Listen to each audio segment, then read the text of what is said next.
Os, bonjour. Ça y est, il est enfin venu. Le temps où l'archidémon lâchera sa terrible vengeance sur nous. L'humanité sera asservie et mise au supplice. Ainsi viendra le règne des enfers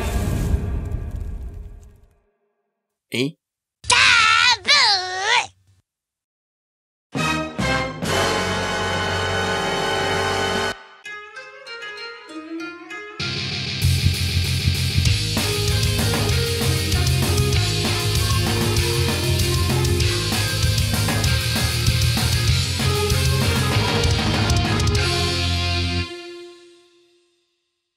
Belzebub est une série d'action en 60 épisodes de Ryuhei Tamura, qui a aussi fait Hungry Mary. Il a été prépublié par la Shueisha dans l'hebdomadaire du Shonen Jump. On retrouve les studios Pierrot à l'animation qui sont plutôt connus à l'origine pour leur Magical Girl, Crémy, Vanessa, Amy, Suzy, mais qui depuis s'est beaucoup plus orienté vers le style shonen, Naruto, Blue Dragon, Bleach ou Black Clover, mais aussi... GTO. So good and tasty. Oups, je voulais dire. Bref, Oga Tatsumi est l'un des élèves les plus violents du lycée Ishiyama. Et pourtant, c'est le pire établissement qui soit car il est composé à 120% de délinquants juvéniles. Bon, les maths c'est pas mon truc, mais voilà. Un jour, au bord d'une rivière, un type louche qui flottait par là s'ouvrit en deux et lui remit un bébé qui lançait des éclairs. Alors, comme disait l'autre... Mais pourquoi, putain? Mais ils avaient pris de la drogue? Le type s'appelle Alain Delon.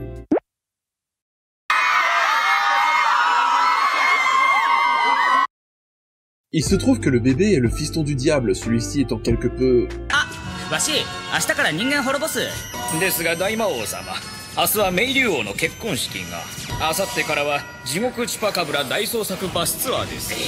しあさってからは100日耐久麻雀大会です。ああ、じゃあもういいや。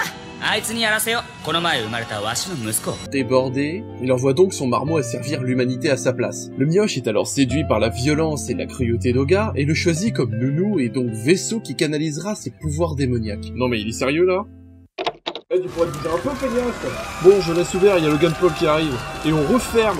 Bon, parce que merci les courants d'air. Oh, je vous jure, les colocs. Le design, en plus d'être varié, est très correct, surtout si on prend en compte que c'est la première série de Ryuhei Tamura, après seulement quelques one-shots. Les expressions sont travaillées, avec un humour très présent, et l'animation s'en sort bien, même si les combats sont rigides avec souvent trop de plans fixes. Sans prendre trop de risques au départ, on reste assez souvent dans le cadre du lycée. Le scénario a le mérite d'être original et relève le tout. Oga ira combattre quasiment tout le lycée, et les loupards du quartier, et l'établissement d'à côté, et les enfers en entier.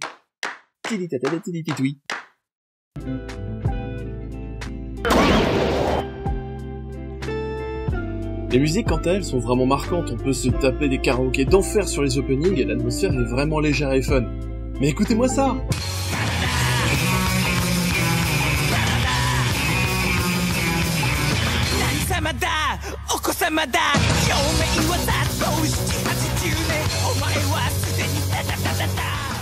Par contre, je sais que les paroles n'ont en général rien à voir avec l'histoire, mais là...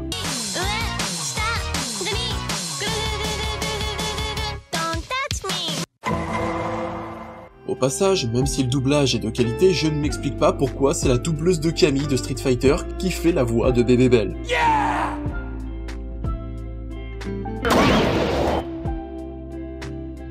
On se retrouve avec ce syndrome à la Reborn, justement un autre bébé magique, où on prend bien son temps, au moins une saison, à présenter tout le monde et à mettre en place un arc scénaristique. Et je ne parle même pas des épisodes vides qui reposent sur un seul gag réutilisé, par exemple celui avec Bébé Belle qui pisse non-stop. Le pipi. Alors, la plupart des personnages sont attachants, mais manquent cruellement de développement. Ils apparaissent avec classe et intérêt, mais après leur premier épisode, ils servent plus à faire du remplissage que de vraiment participer au scénario. Néanmoins, mention spéciale à la relation entre Oga et Bébé Belle qui évolue continuellement de façon sympa.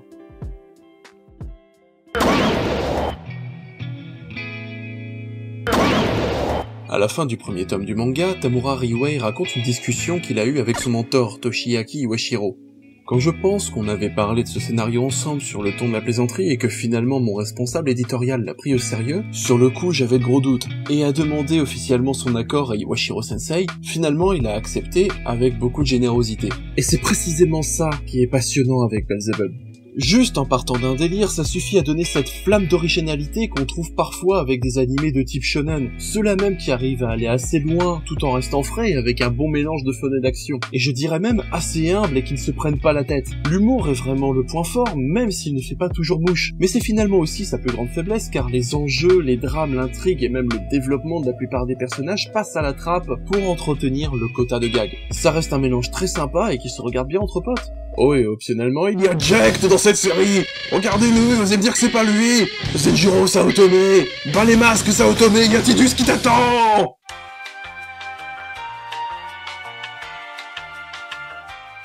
Le style shonen est saturé par ses propres codes, et finalement avoir l'occasion de voir un animé qui ne se prend pas au sérieux dès le départ est bien plus rafraîchissant qu'on ne le pense. Et si vous êtes curieux ou que vous avez déjà vu Belzebub, je vous recommande clairement La Loi d'Ueki ainsi que Busorenkin par le dessinateur de Kenshin. J'espère que ce deuxième épisode de Zoom vous a plu, à bientôt, et comme disait l'autre bébé...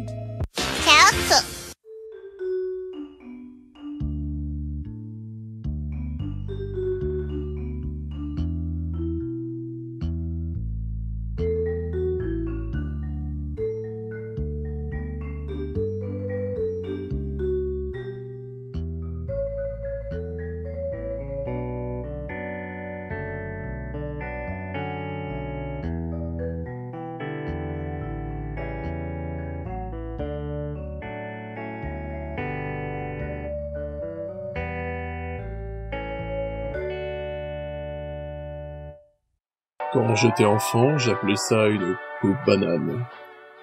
Mais les femmes et les années sont passées, et l'homme que je suis devenu le sait bien maintenant. On appelle ce monument viril une pompe pas d'eau.